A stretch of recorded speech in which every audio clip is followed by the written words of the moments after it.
wameanza kupeana watu meza ya Bwana. Wameanza kutumia hiyo meza ya Bwana vibaya kwa makusudi nyingine, lakini siri ambayo Yesu alitaka tukumbuke kwa ajili yake. Kwa sababu anataka tukumbuke ya kwamba ametoa huu mwili wake kwa ondoleo la dhambi. Ndio tusiendelee kukaa katika dhambi tena. Lakini saa hii watu wakitaka watu wakuje kupokea meza ya Bwana wanasema kujeni mpokee. Wakija kupokea, yani mtu alikuwa na matarajio ya kwamba huu ugonjwa niko nayo itaisha. Hii vile nasumbua na biashara haitanisumbua tena. Yaani watu wanapokea meza ya Bwana na matarajio mengine, si lile kusudi ambalo Yesu aliacha tukakumbuke. Tukakula hiyo meza ya Bwana tukikumbuka nalo. Praise the Lord. Amen. Na kama kuna watu watateketezwa vizuri ni wachungaji.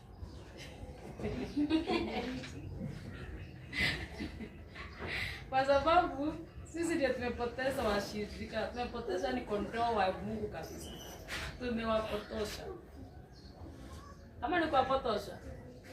Kwa sababu tunahubiri kile ambacho tunawafurahisha na nyinyi mnataka hivi. Si ndio? Si watu wanataka hivi. Kwa sababu ukiambia watu kujeni kuna meza ya Bwana, tukumbuke ukumbuko wa kuondolewa na dhambi, tukaache dhambi, hautaona mtu hapo. Haya kujeni kuna meza ya Bwana, wenye kansa watapona, wenye ukimwi wataponya, wenye nini watapona.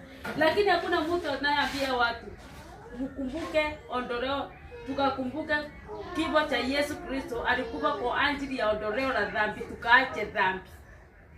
Hakuna mtu anataka kuambia watu hivyo, kwa sababu na pia watu wakiwa acha dhambi, hiyo kanisa imeshona hivi.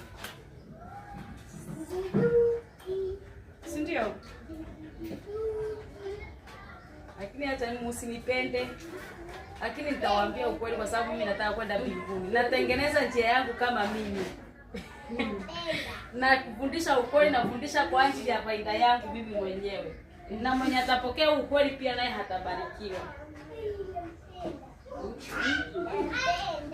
Nanipenda. Asante, Mungu akubariki.